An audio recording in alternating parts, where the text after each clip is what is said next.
Welcome to crime analysis. కోల్కతాలో junior doctor rape కేసులో వచ్చిన పోస్ట్ మార్టం రిపోర్ట్ దర్యాప్తు చేస్తున్న ఏజెన్సీకి చాలా విసురుతుంది. ఎందుకంటే ఆమె శరీరం 150 మిల్లీగ్రాముల స్పెర్మ్ దొరకడంతో అది ఒక్కరు కాదు గ్యాంగ్ రేప్ అంటూ ఆమె తల్లి ఫిర్యాదు ఇచ్చారు. దాంతో ఎంతమంది రేప్ చేశారనే విషయంపై ఇప్పుడు దర్యాప్తు చేసిన సిబిఐ అధికారులు కోల్కతాలో నిందితుల కోసం జల్లెడ పడుతున్నారు. అసలు అత్యాచారం జరిగిన తర్వాత స్పెర్మ్ ఏ విధంగా కౌంట్ చేస్తారనే విషయంపై మనతో మాట్లాడడానికి ఉస్మానియా యూనివర్సిటీ ఫోరెన్సిక్స్ లో పనిచేసి రిటైర్ అయిన ప్రొఫెసర్ డాక్టర్ నారాయణ రెడ్డి గారు ప్రస్తుతం అంటున్నారు. ఆయన అడిగి ఈ కేసు గురించి అసలు యాక్చువల్ గా ప్రొసీజర్ ఏం చెప్తున్న విషయాన్ని ఆయన అడిగి తెలుసుకుందాం. సార్ నమస్తే అండి. నమస్తే అండి. సాధారణంగా మీరు ఉస్మానియా యూనివర్సిటీ ఫోరెన్సిక్ లో పనిచేస్తున్నప్పుడు చాలా రేప్ కేసులు చూశారు, ముఖ్యంగా ప్రత్యూష లాంటి కేసులు కూడా చాలా చూశారు. అయితే ఒక బాధితురాలిని మనం స్పెర్మ్ కౌంట్ చేసేటప్పుడు ఏ విధంగా కౌంట్ చేస్తారు, ఎలా దాన్ని ఆ టిష్యూని తీసుపెడతారండి? ఇప్పుడు ఒక బాధ్యతరాలను మనం ఎగ్జామ్ చేసేటప్పుడు మనకు ఇన్ఫర్మేషన్ బట్టి స్వాబ్స్ తీస్తాం అక్కడి నుంచి. వాటిని స్టెరైల్ స్వాబ్ యూజ్ చేయాలి. ఎందుకంటే కల్చర్ సెన్సిటివిటీకి మైక్రోబయాలజీ డిపార్ట్మెంట్ యూజ్ చేసి మనకు ఏదన్నా వూండ్ ఇన్ఫెక్షన్ వచ్చినప్పుడు ఏ రకమైన బ్యాక్టీరియాతో ఇన్ఫెక్షన్ ఉంది, దానికి ఏ రకమైన యాంటీబయాటిక్స్ పనిచేస్తాయని దానికి తీసేదానికి కేవలం స్టెరైల్, ఈ స్టెరైల్ గాజు ఇవంతా కూడా మైక్రోబయాలజీ ల్యాబొరేటరీలో ఉంటాయి. అవి తీసుకొని వస్తే చేతితో తాకకుండా సర్జికల్ గ్లౌస్ చేతులకు వేసుకొని ముక్కు నోటుకి ఒక క్లాత్ కట్టుకొని ఏ మాత్రం కూడా మనం మాట్లాడుతూ ఉంటే కన్నా తుంపర్లు పడినప్పుడు మన ఓన్ డిఎన్ఏ దానికి పోతుంది. అది స్వాబ్ తీసి ఫ్యాన్ ఎయిర్ కింద నీడలో ఆరబెట్టిన తర్వాత ప్యాక్ చేసి ల్యాబొరేటరీ పంపితే వాళ్ళు మనకు ఒక వారం లోపల డిఎన్ఏ ప్రొఫైలింగ్ ఇచ్చేస్తారు ఈ అర్జెంట్ కేసుల్లో. అంతకంటే ఎక్కువ టైం తీసుకోరు. అది ఓకే, కానీ అది ఎంత వెయిట్ అనేది కౌంట్ చేస్తుంటారు సార్? అలాగా వెయిట్ కాదండి, అది మిల్లీగ్రామ్ ఉండిండదు. ఆయన చెప్పింది మిల్లీ లీటర్.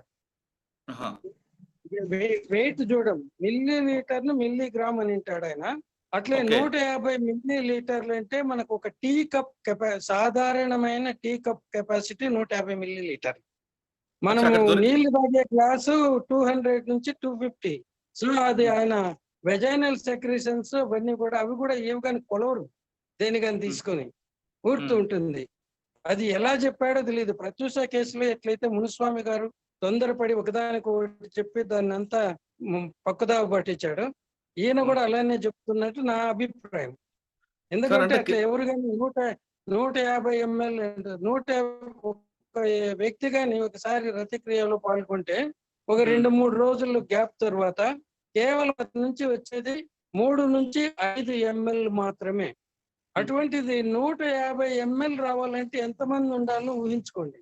ఇది ఊహకు అందంది. తర్వాత నేను ఆయన ఇది కూడా చేశాను స్టేట్మెంట్. శరీరంలో అక్కడక్కడ గాయాలు తగిలాయండి. ఇద్దరు పెనుగులాడుతూ ఉన్నప్పుడు ఎక్కడైనా గాయాలు తగలచ్చు. ఆ గాయాలు ఎన్ని ఉండేది, ఒకడు కాజ్ చేశాడా, 3-4 కాజ్ చేసింది, అంతా స్క్రాచెస్ ఉంటాయి. వాళ్ళను సైలెన్స్ చేయడానికి కొట్టింటారు. తర్వాత ఈ పెనుగులాడేటప్పుడు స్క్రాచెస్ ఉంటాయి, అతని మీద కూడా ఉంటాయి. ఈ పెనుగులాడేటప్పుడు ఇవన్నీ జరుగుతాయి. సో ఈ గాయాలను బట్టి ఒకడు చేశాడా 10 మంది చేశాడని చెప్పడం అనేది ఇంపాసిబుల్. సో అతని స్టేట్మెంట్ గురించి నాకు ఎందుకనో మన మునుస్వామి గారికి డూప్లికేట్ ఏమో ఈయన అని అనుకుంటున్నాను. అనవసరంగా మునుస్వామి గారు ఇచ్చిన ఒక స్టేట్మెంట్ వల్ల అది ఈ రోజుకు గ్యాంగ్ రేప్ అండ్ మర్డర్ అయిపోయింది. ఇది కూడా అట్లే ఏటుగా ఉంది. రెండవది, డాక్టర్లు ఎప్పుడు కానీ వాళ్ళు ఇటువంటి స్టేట్మెంట్ ఇవ్వకూడదు. వాళ్ళు పూర్తి ఇన్వెస్టిగేషన్ వరకు ఆగాల. దాంట్లో ఏమన్నా ఆనవాళ్ళు ఉంటే ఇంజరీస్ ఉన్నాయా లేదా, ఇంకా సెమన్ ఉందా లేదంటే మేము కలెక్ట్ చేసి స్వాబ్ పంపిణీ. ఎందుకంటే కత్తితో చూసేది సెమన్ లేక వెజైనల్ సెక్రేషన్ అని చెప్పటం ఇంపాసిబుల్.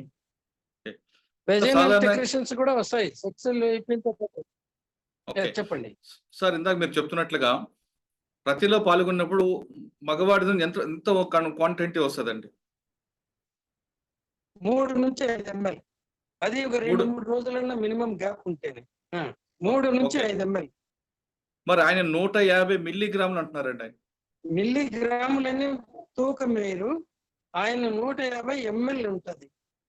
150 ml అంటే మనం ఒక టీ కప్, సాధారణమైన టీ కప్ సైజ్ అది. అచ్చా, అంటే అంత స్పెర్మ్ వస్తుంది అంటారండి? ఇప్పుడు రతిక్రియ జరిగేటప్పుడు లూబ్రికాంట్ ఫ్లూయిడ్ వెజైనల్ వాల్స్ నుంచి ప్రొడ్యూస్ అవుతుంది. అది ఓకే. అందరికీ తెలిసిన విషయమే.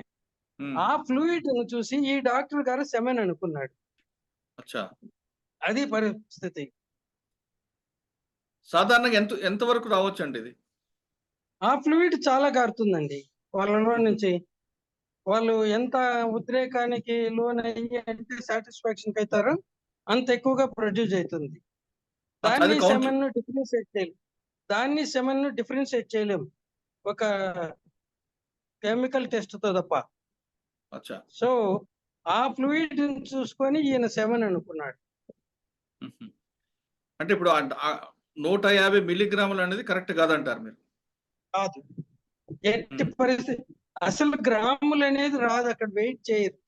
హ్మ్. ఓన్లీ ఎంఎల్ అందాజాగా 10 ఎంఎల్, 5 ఎంఎల్ అట్లా 100 ఇట్లా చూస్తాం గానీ వాటర్ గ్లాసులో ఎంతుందంటే మీరు మిల్లీగ్రాములు, గ్రాముల్లో చెప్తారా? అవును. చెప్పం గదా!